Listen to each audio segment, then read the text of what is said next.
Hey friends, I am back with some Harry Potter read-alouds. Last time I did one, I finished chapter 7, which was Harry going to sleep for his first night at Hogwarts.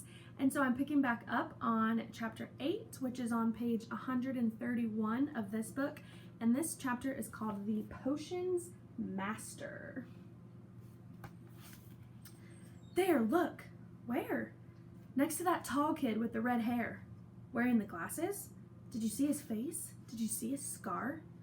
Whispers followed Harry from the moment he left his dormitory the next day. People lining up outside classrooms stood on tiptoes to get a look at him, or doubled back to pass him in the corridors again, staring.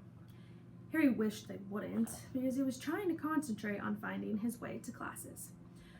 There were 142 staircases at Hogwarts, wide, sweeping ones, narrow, rickety ones, some that led somewhere different on a Friday, some with a vanishing step halfway up that you had to remember to jump.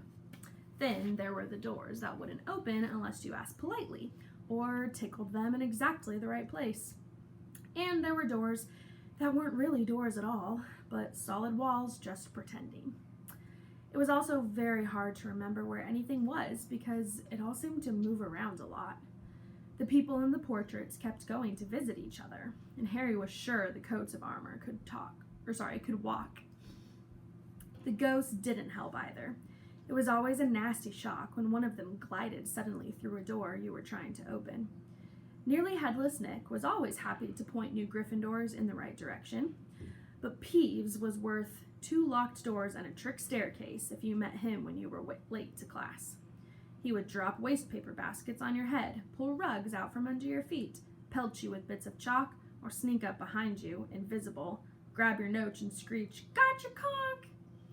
Even worse than Peeves, if that was even possible, was the caretaker, Albus Filch. So the caretaker's kind of like the janitor of the building.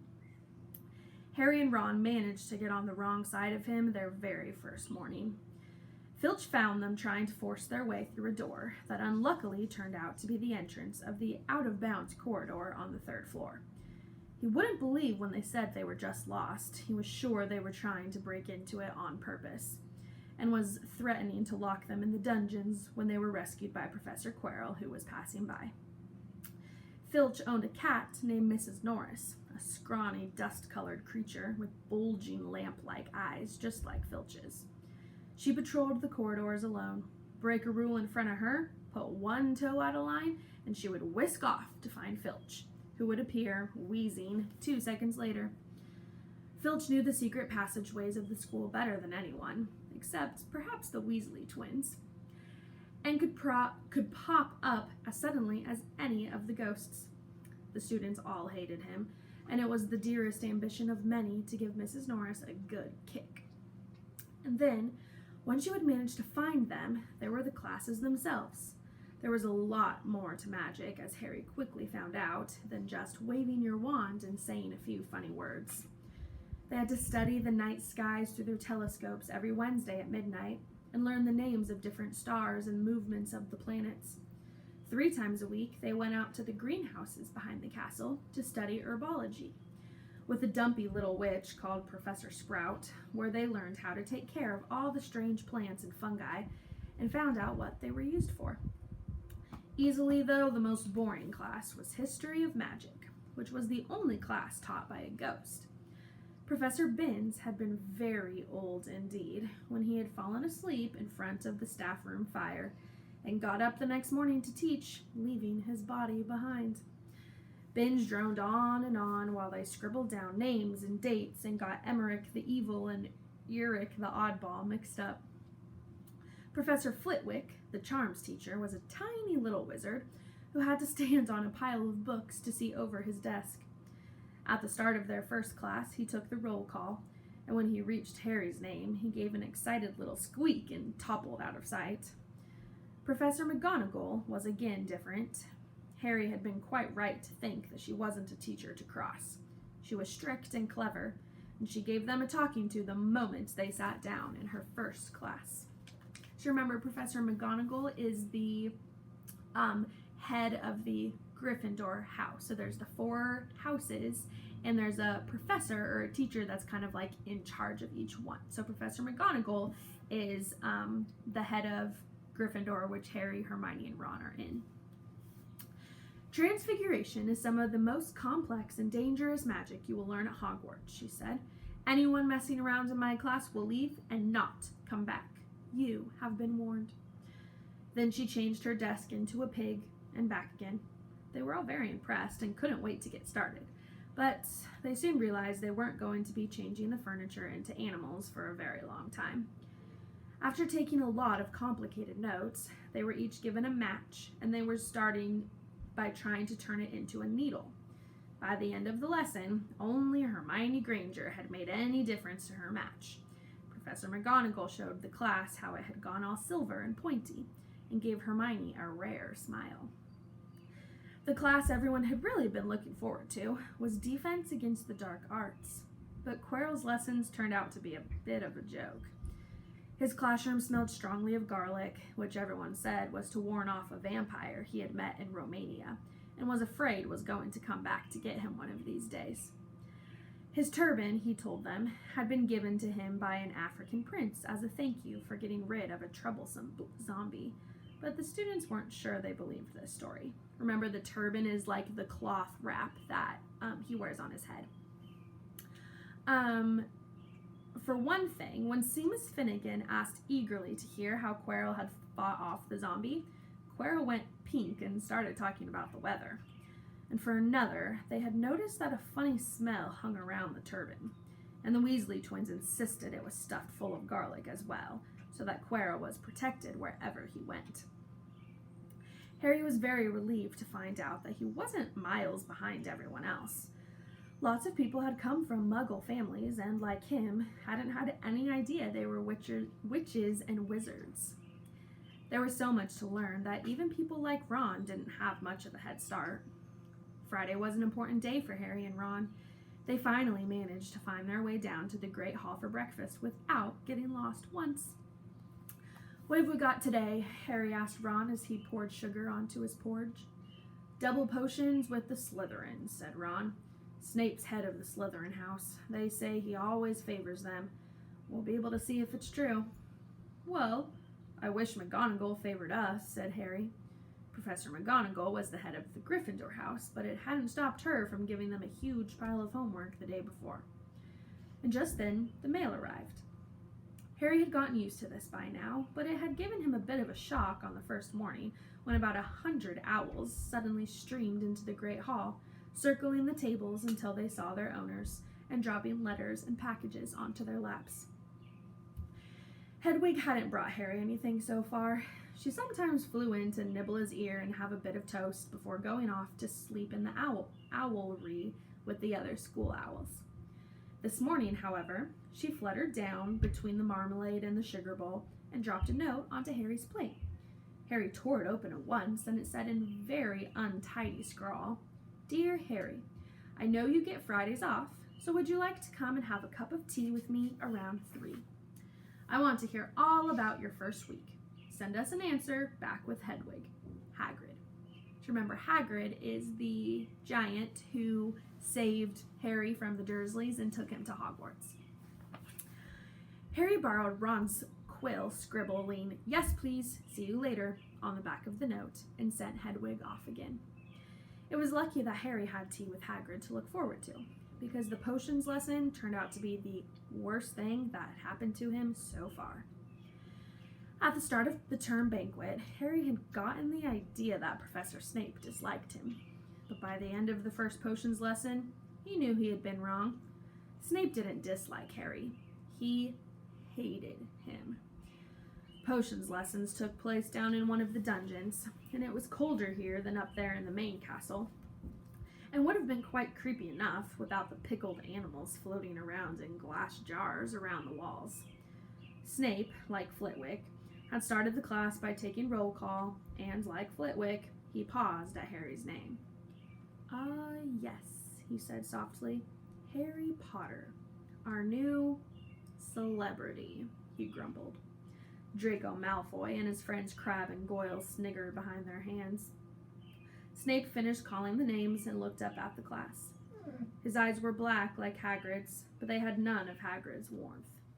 They were cold and empty and made you think of dark tunnels. You are here to learn the subtle science and exact art of potion making, he began. He spoke in barely more than a whisper, but they caught every word. Like Professor McGonagall, Snape had the gift of keeping a class silent without effort. As there is little foolish wand-waving here, many of you will hardly believe this is magic. I don't expect you will really understand the beauty of the softly simmering cauldron with its shimmering fumes, the delicate power of liquids that creep through human veins, bewitching the mind, ensnaring the senses. I can teach you how to bottle fame, brew glory, even stopper death, if you aren't as big as a bunch of dunderheads as I usually have to teach. More silence followed this little awkward speech. Harry and Ron exchanged looks with raised eyebrows. Hermione Granger, though, was on the edge of her seat, looking desperate to start proving that she wasn't a dunderhead. Potter, said Snape suddenly, what would I get if I added powdered root of asphodel to an infusion of wormwood? Powdered root of what to an infusion of what? Harry glanced at Ron, who was just as stumped as he was, but Hermione's hand shot into the air. I don't know, sir, said Harry. Snape's lips curled into a sneer. Tut, tut. Fame clearly isn't everything. He ignored Hermione's hand. Let's try again, Potter. Where would you look if I told you to find me a bezoar? Hermione stretched her hand as high into the air as it could go without leaving her seat, but Harry didn't have the faintest idea what a bezoar was. He tried not to look at Malfoy, Crabbe, and Goyle, who were shaking with laughter. I don't know, sir. Thought you wouldn't open a book before coming to school, Potter? Harry forced himself to keep looking straight into Snape's cold eyes. He had looked through the books at Dursley's, but Snape didn't expect him to remember everything in 1,000 magical herbs and fungi, did he? Snape was still ignoring Hermione's quivering hand. What is the difference, Potter, between Monkshood and Wolfsbane? At this, Hermione literally stood up, her hand stretching towards the dungeon ceiling. I don't know, said Harry quietly. If you think Hermione does, though, why don't you try her? A few people laughed, and Harry caught Seamus's eye, and Seamus winked. Snape, however, was not pleased. Sit down, he snapped at Hermione. For your information, Potter, asphodel and wormwood make a sleeping potion so powerful it's known as the Draught of Living Death. A bezoar is a stone taken from the stomach of a goat, and it will save you from most potions. As for Monkshood and Wolfsbane, they are the same plant, which also goes by the name aconite. Well, why aren't you copying this all down? There was a sudden rummaging for quills and parchment. Over the noise, Snape said, and a point will be taken from Gryffindor House for your cheek, Potter. Things did not improve for the Gryffindors as the potion lesson continued. Snape put them all into pairs and set them to mixing up a simple potion to cure boils. He swept around in his long black cloak, watching them weigh dried nettles and crush snake fangs, criticizing almost everyone except Malfoy, who he seemed to like. He was just telling everyone to look at the perfect way Malfoy had stewed his horned slugs when clouds of green acid smoke and a loud hissing sound filled the dungeon. Neville had somehow managed to melt Seamus's cauldron into a twisted blob, and their potion was seeping across the stone floor, burning holes in people's shoes. Within seconds, the whole class was jumping up on their stools while Neville, who had been drenched in the potion when the cauldron collapsed, moaned in pain as angry red boils sprang up all over his arms and legs. Idiot boy, snarled Snape, clearing the spilled potion away with the wave of his wand. I suppose you added the porcupine quills before taking the cauldron off the fire? Neville whimpered as boils started to pop up all over his nose. Take him to the hospital wing, Snape spat at Seamus. Then he rounded on Harry and Ron, who had been working next to Neville. You, Potter, Why didn't you tell him not to add the quills? Thought he'd make you look good if he got it wrong, did you? That's another point you've lost for Gryffindor. This was so unfair that Harry opened his mouth to argue, but Ron kicked him behind their cauldron. Don't push it, he muttered. I've heard Snape can turn very nasty. As they climbed the steps out of the dungeon an hour later, Harry's mind was racing and his spirits were low. He had lost 2 points for Gryffindor in his very first week. Why did Snape hate him so much? Cheer up, said Ron. Snape's always taking points off Fred and George. Can I come with you to meet Hagrid? At 5 to 3, they left the castle and made their way across the grounds. Hagrid lived in a small wooden house on the edge of the Forbidden Forest. A crossbow and a pair of galoshes were outside the front door. When Harry knocked, they heard a frantic scrambling from inside and several booming barks. Then Hagrid's voice rang out saying, "Back, Fang, back!" Hagrid's big, hairy face appeared in the crack as he pulled the door open. "Hang on," he said. "Back, Fang!" He let them in, struggling to keep a hold of the collar on an enormous black boarhound. There was only one room inside. Fang is his, giant dog. He let them in, struggling to keep hold, blah, blah, blah. There was only one room inside. Hams and pheasants were hanging from the ceiling. A copper kettle was boiling on the open fire, and in the corner stood a massive bed with a patchwork quilt over it. "Make yourselves at home," said Hagrid, letting go of Fang, who bounded straight at Ron and started licking his ears. Like Hagrid, Fang was clearly not as fierce as he looked.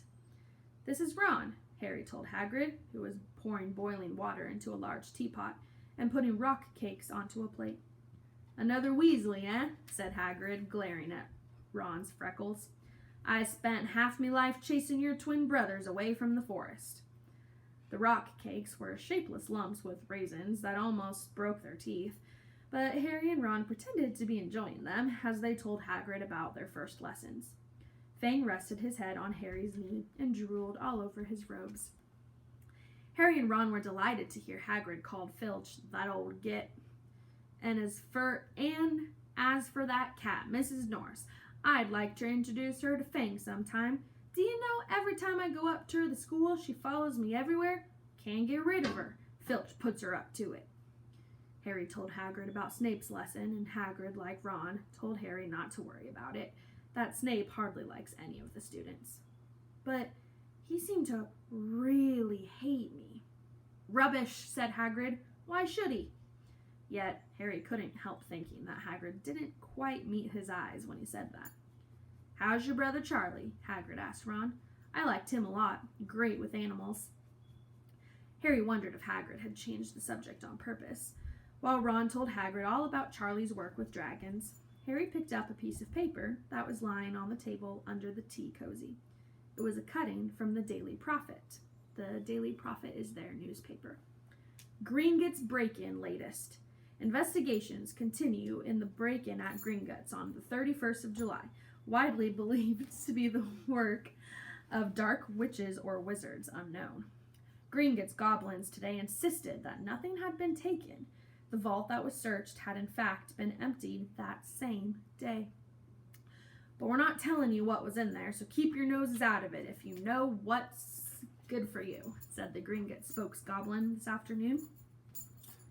Harry remembered telling him on the train that someone had tried to rob Gringotts. But Ron hadn't mentioned the date it happened. "Hagrid," said Harry, "that Gringotts break-in happened on my birthday. It might have been happening while we were there." There was no doubt about it. Hagrid definitely did not meet Harry's eyes this time. That means, he wasn't making eye contact with him. "Gracie, do you want to say hi to everybody?" He grunted and offered him another rock cake, but Harry read the story again. The vault that was searched had in fact been emptied earlier that same day. Hagrid had emptied Vault 713, if you could call it emptying by taking out that grubby little package. Had that been what these thieves were looking for?